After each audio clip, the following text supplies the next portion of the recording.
Selamat malam dan selamat datang di dalam Oase, sebuah momen untuk setiap dari kita mendapatkan rest dan mengalami refresh kebaharuan di dalam keseharian kita. Oase hari ini memasuki episode yang ke-269. Bapak, Ibu, dan sahabat muda, Oase adalah saat di mana kita bisa menepi sejenak dari rutinitas untuk merasakan kembali damai sejahtera Tuhan. Mari kita menggunakan waktu ini untuk berdiam diri, merenung, dan disegarkan oleh firman serta kehadirannya. Mari Bapak Ibu, kita mengambil waktu berdiam sejenak di hadapan Tuhan.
Ya Tuhan, terima kasih.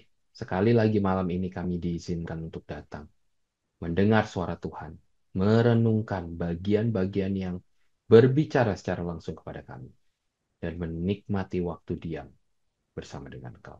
Terima kasih ya Tuhan, terima kasih. Hanya di dalam nama Tuhan Yesus kami berdoa. Selamat malam, saudara sekalian yang dikasihi Tuhan Yesus Kristus. Kita patut bersyukur kepada Tuhan pada malam hari ini kita diberikan kesempatan setelah kita meluangkan waktu, tenaga, pikiran kita untuk melayani Tuhan.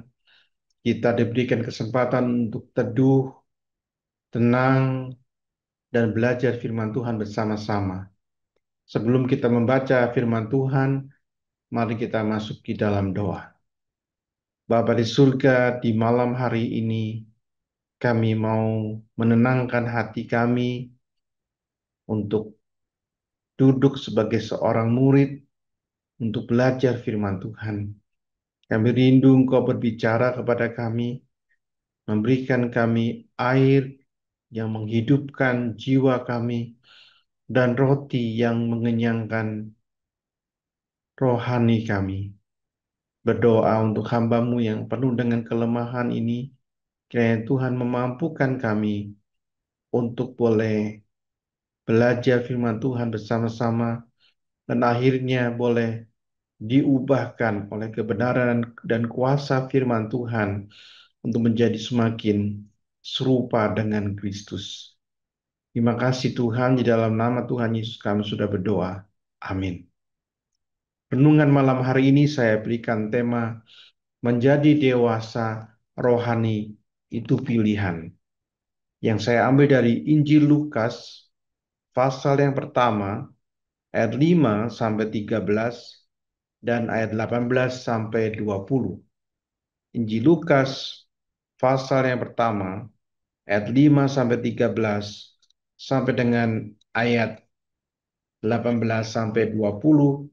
Saya akan bacakan dalam terjemahan TB yang pertama. Pada zaman Herodes, Raja Yudea, adalah seorang imam yang bernama Sakaria dari rombongan Abia. Istrinya juga berasal dari keturunan Harun, namanya Elizabeth. Keduanya adalah benar di hadapan Allah dan hidup menurut segala perintah dan ketetapan Tuhan dengan tidak bercacat. Tetapi mereka tidak mempunyai anak, sebab Elizabeth mandu dan keduanya telah lanjut umurnya. Pada suatu kali, waktu tiba giliran rombongannya, Zakaria melakukan tugas keimaman di hadapan Tuhan. Sebab ketika diundi sebagaimana lazimnya untuk menentukan imam yang bertugas, dialah yang ditunjuk untuk masuk ke dalam bait suci dan membakar ukupan di situ. Sementara itu seluruh umat berkumpul di luar dan sembahyang. Waktu itu adalah waktu pembakaran ukupan. Maka tampaklah kepada Zakaria seorang malaikat Tuhan berdiri di sebelah kanan mezbah pembakaran ukupan. Melihat hal itu, ia terkejut dan menjadi takut. Tetapi malaikat itu berkata kepadanya, "Jangan takut, hai Zakaria, sebab doamu telah dikabulkan. Dan Elizabeth istrimu akan melahirkan seorang anak laki-laki bagimu, dan haruslah engkau menamai dia Yohanes." Ayat 18 sampai 20. Lalu kata Zakaria kepada malaikat itu, "Bagaimanakah aku tahu bahwa hal itu akan terjadi? Sebab aku sudah tua dan istriku sudah lanjut umurnya." Jawab malaikat itu kepadanya, "Akulah Gabriel yang melayani Allah, dan aku telah diutus untuk berbicara dengan engkau dan untuk menyampaikan kabar baik ini kepadamu. Sesungguhnya engkau akan menjadi bisu dan tidak dapat berkata-kata sampai kepada hari di mana semuanya ini terjadi, karena engkau tidak percaya akan perkataanku yang akan nyata kebenarannya pada waktunya. Sampai sedemikian jauh pembacaan firman Tuhan. Kita yang berbahagia jikalau kita membaca firman Tuhan dan merenungkannya di dalam kehidupan kita setiap hari. Bapak Ibu Saudara sekalian, sebuah slogan yang terkenal berbunyi demikian: menjadi tua itu pasti, menjadi dewasa itu pilihan. Saya rasa slogan ini ada benarnya, bahwa seorang yang tua tidak dengan sendirinya ia menjadi dewasa. Ada orang-orang yang sudah dewasa usianya, namun cara pikirnya dan cara pandangnya belum mencapai taraf dewasa. Sebaliknya, ada orang-orang yang masih muda, tetapi ia telah matang. Saya rasa hal ini sama dengan soal iman. Ternyata taraf iman itu tidak berbanding lurus dengan lamanya kita menjadi orang Kristen, berapa banyak pengetahuan teologis kita, dan lamanya kita melayani Tuhan. Saudara, kebenaran itu nyata dalam kisah Alkitab yang kita baca hari ini. Melalui kisah Zakaria, seorang imam senior, kita akan merenungkan kebenaran ini secara mendalam. Saudara, siapakah Zakaria? Alkitab mengatakan ia adalah seorang imam. Ia adalah keturunan Harun. Menjadi imam pada zaman itu adalah sesuatu yang membanggakan karena tidak semua orang dapat menjadi imam. Selain ia adalah seorang dari suku Lewi, ia haruslah keturunan Harun. Imam mendapat hak istimewa karena mereka boleh melayani bait Allah. Mereka adalah orang-orang yang dikhususkan. Jabatan Zakaria sebagai seorang imam menjadi lengkap ketika ia juga menikahi seorang wanita dari keturunan Harun pula. Menurut peraturan tentang imam yang dicatat dalam Imamat 21:14, seorang imam harus menikahi seorang gadis dari bangsa Israel sendiri. Namun mereka tidak wajib menikahi suku Lewi atau keturunan Harun. Dengan menikahi seorang wanita keturunan Harun, ini menjadikan kehidupan Zakaria menjadi lengkap. Karena ia dan istrinya sama-sama keturunan Harun, yaitu kelompok pilihan Allah.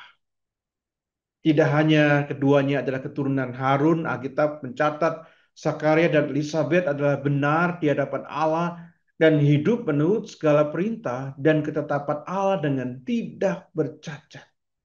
Wah, saudara sekalian, sungguh keduanya merupakan sebuah kombinasi yang benar-benar sempurna.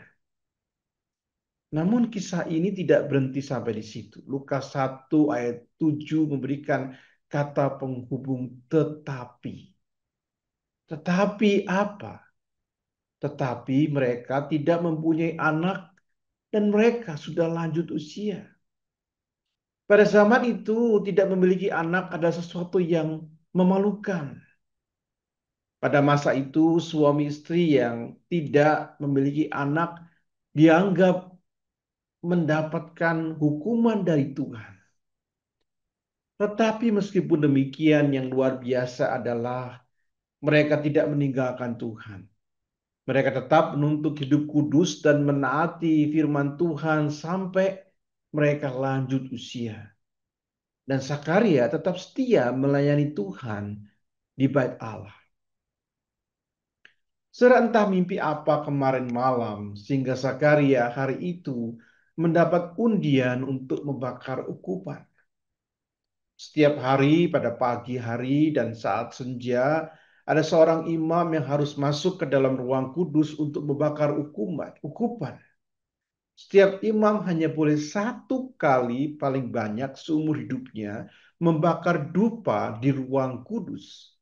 Dan jika jumlah imam pada waktu itu kira-kira 18.000 orang, maka bisa jadi ada imam yang sampai dia mati tidak mendapat giliran untuk membakar ukupan di ruang kudus. Saudara, Zakaria sudah menjadi imam selama puluhan tahun dan dia belum pernah mendapat tugas itu hingga sampai pada hari itu. Ketika umurnya sudah lanjut, ia mendapatkan giliran undian itu dan ia boleh masuk ke ruang kudus untuk membakar dupa. Saudara, hati Zakaria pasti berbunga-bunga gembira. Namun ia mendapatkan apa yang lebih daripada apa yang dia bayangkan.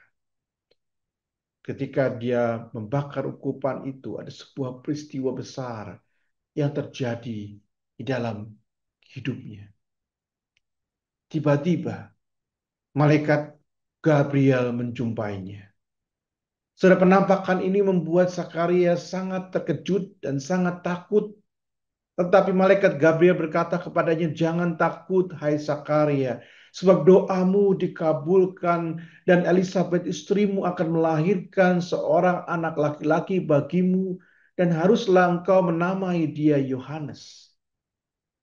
Sudah entah sudah berapa lama Zakaria tidak lagi berdoa untuk mendapatkan anak. Mungkin dulu dia setia berdoa, tidak pernah berhenti, berputus berdoa dengan Elizabeth untuk mendapatkan anak. Tetapi mungkin sejak istrinya telah melewati masa subur, Zakaria sudah tidak lagi berdoa untuk seorang anak. Mungkin juga Zakaria telah lupa kapan terakhir kali ia berdoa meminta seorang anak. Tetapi Tuhan tidak pernah lupa dan selalu mengingatnya seperti arti namanya Zakaria, Yahweh mengingat.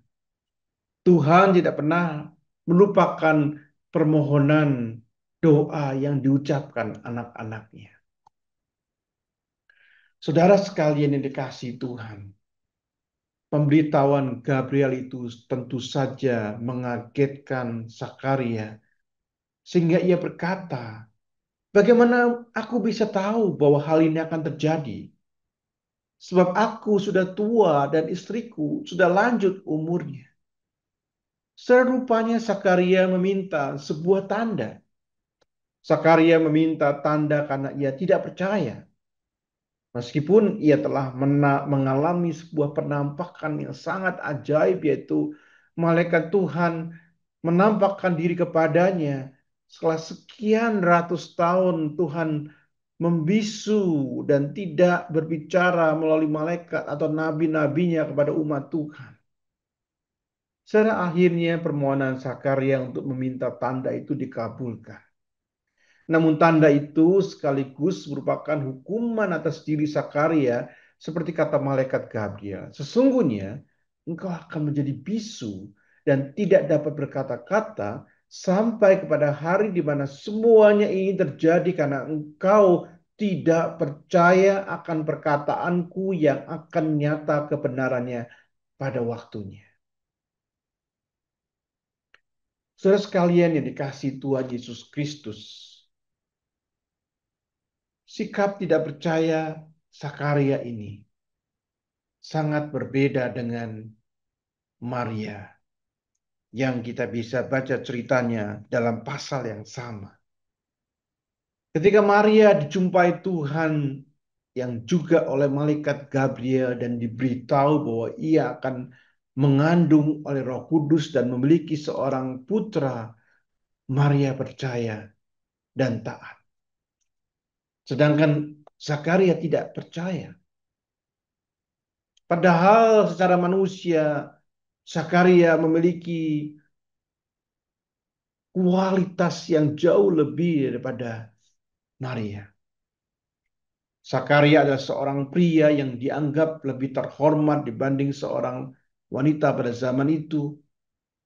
Zakaria adalah seorang imam yang senior yang telah berpuluh-puluh tahun melayani di bait Allah, bergaul erat dengan praktek-praktek agamawi, dan tentunya punya pengetahuan teologis yang lengkap. Sedangkan Maria adalah seorang gadis sederhana, gadis muda yang menurut para penafsir kira-kira di bawah 20 tahun. Dia bukan seorang pelayan Tuhan karena dia bukan keturunan Lewi, apalagi keturunan Harun. Meskipun malaikat Gabriel sama-sama memberitahukan bahwa Zakaria dan Maria akan memiliki seorang anak, namun keadaan keduanya sangat berbeda. Zakaria dan Elizabeth sangat mendambakan seorang anak di tengah keluarga mereka, tetapi kehamilan bagi Maria yang belum menikah itu akan mendatangkan aib bagi dirinya. Saudara, secara historis tentu Zakaria tahu bahwa Tuhan pernah melakukan mujizat yang sama, memberikan anak kepada pasangan suami istri yang telah lanjut umurnya dan telah mandul kepada mereka, pada pasangan wanita. Kita ingat cerita Abraham dan Ishak, Ribka dan Yakub, kemudian orang tua Simpson, juga Elkana dan Hana, orang tua Samuel. Mereka semua diberikan keturunan dalam usia mereka yang lanjut dan di saat keadaan mereka sudah tidak subur lagi. Tetapi mujizat seperti yang diberitakan kepada Maria, seorang perempuan yang mengandung karena Roh Kudus dan bukan karena seorang laki-laki, belum pernah terjadi sebelumnya. Meskipun demikian, Sakaria tidak percaya, tetapi Maria percaya dan taat. Saudara-saudaraku, para pelayan Tuhan, kisah ini menjadi cermin dan peringatan keras bagi kita semua. Betapa seringnya kita merasa sudah mapan secara rohani karena lamanya kita melayani. Karena jabatan kita yang kita sandang di gereja. Atau karena banyaknya buku-buku Kristen, buku-buku teologi yang telah kita baca. Kita mungkin seperti Sakaria di zaman ini, seorang rohaniwan yang senior, majelis yang dihormati, atau aktivis gereja yang sibuk. Namun pelayanan bisa menjadi sebuah rutinitas belaka. Membaca Alkitab hanya untuk mempersiapkan khotbah, berdoa hanya untuk memimpin doa syafaat dan datang ke gereja karena memang itu sudah tugas kita. Sehingga tanpa sadar itu semua bisa mengeraskan hati kita. Maka marilah kita bertanya kepada diri kita masing-masing dengan jujur. Masihkah ada getar-getar kekaguman dan rasa takjub saat kita melayani Dia? Ataukah pengalaman dan pengetahuan teologis kita justru membuat kita sinis dan sulit untuk percaya kepada kuasa Tuhan yang melampaui akal? Jangan-jangan kita lebih mudah percaya pada program kerja kita yang hebat dan pengalaman kita yang segudang daripada janji-janji firman-Nya yang ajaib dan bergantung sepenuhnya kepada kuasa Tuhan yang sempurna dan menyadari kelemahan kita dan ketidaklayakan dan kehancuran kita sebagai manusia biasa. Saudara, kisah ini memanggil kita untuk kembali memiliki iman seperti seorang Maria. Iman yang sederhana yang tidak bersandar pada jabatan atau pengetahuan, melainkan pada penyerahan diri yang total. Marilah kita menanggalkan jubah keimaman Zakaria yang penuh dengan pengalaman namun rapuh dalam kepercayaan. Dan kita mengenakan hati seorang hamba seperti Maria yang berkata, sungguh aku ini adalah hamba Tuhan. Jadilah padaku menurut perkataanmu ini. Karena pada akhirnya Tuhan tidak mencari pelayan yang berpengalaman, tetapi seorang hamba yang mau percaya dan mau taat. Kiranya Tuhan menolong kita untuk menjadi hamba-hamba yang percaya dan taat. Mari kita berdoa.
Tuhan, kami sungguh tertegur oleh firman Tuhan. Barangkali kami seperti Sakaria yang kelihatannya hebat di mata jemaat, anak-anak Tuhan, kelihatan rohani, kelihatan punya pengetahuan akan Allah dan firman yang begitu dalam. Tapi sesungguhnya kami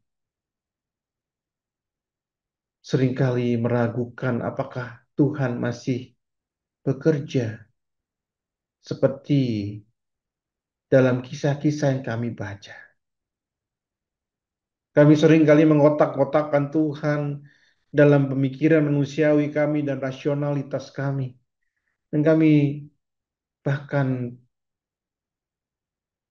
tidak bersandar kepada Tuhan sepenuhnya, tapi lebih mengandalkan pengalaman dan kekuatan kami sendiri. Ampuni kami Tuhan. Kami ingin seperti Maria yang percaya dan taat sepenuhnya di tangan Tuhan. Meskipun harus melakukan sesuatu yang di luar pemikiran kami, di luar jalan-jalan kami, di luar apa yang biasa kami lakukan, bahkan jalan yang mungkin kami anggap tidak mungkin dan sulit. Tapi kami mau percaya dan kami mau taat. Seperti Sakaria yang percaya, seperti Maria yang percaya dan taat. Terima kasih Tuhan.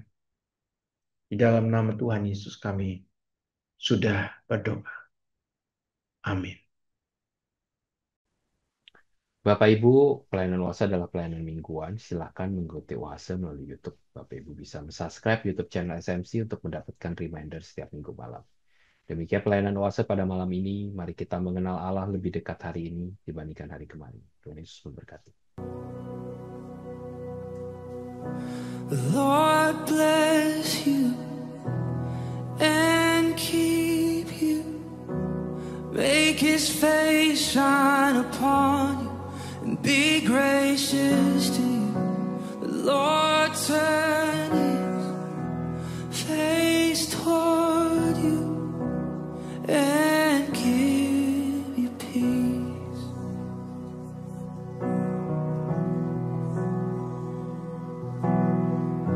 The Lord bless you and keep you.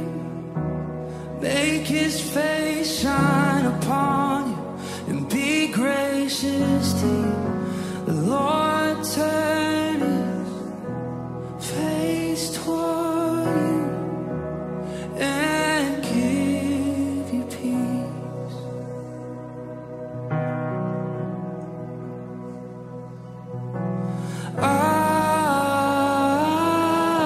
Amen. Amen. Amen. Amen.